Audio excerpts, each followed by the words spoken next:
gabi puno ng sakit, mga luhang itinago sa dibdib.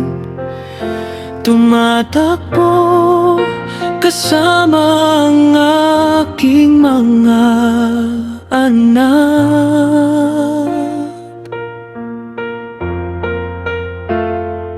dahil takot ang nanahan sa aming tahanan. Mga pasa sa katawan at sugat sa puso, tahimik kong pasa ng pag-iyak. Ngunit sa gitna ng aking kahinaan, Panginoon, hinawakan mo ako sa aking kagipitan.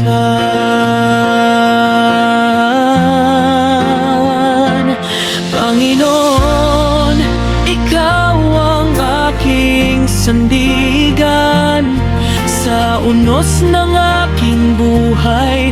Kapag sobrang bigat na ng sakit, ang iyong pag-ibig ang aking lakas. Hindi mo ako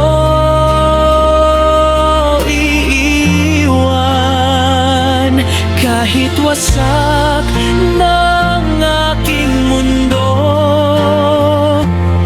sapagkat sa iyong mga kamay may pag-asa pa rin natitira.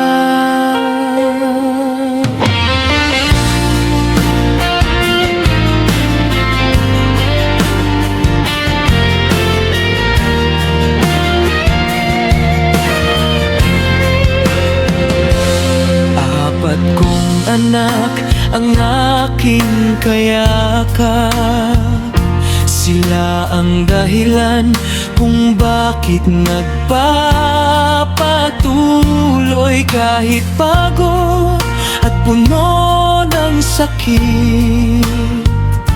Patuloy pa rin akong nananalangin sa iyo. May mga panahong gusto ko nang sumuko, ngunit narinig ko ang iyong tinig.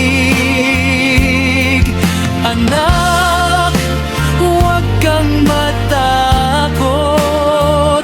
sapagkat kasama mo ako.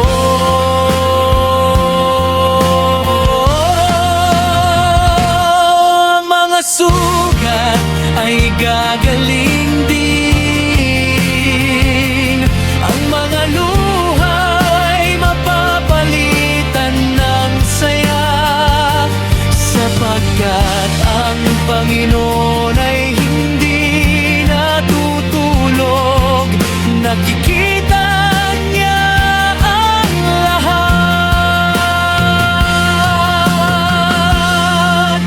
Sa Panginoon ako tatayo. Bagong lakas ang aking matatanggap, at kahit maraming sakit, ang pag-ibig ng Diyos ay hindi matatalo.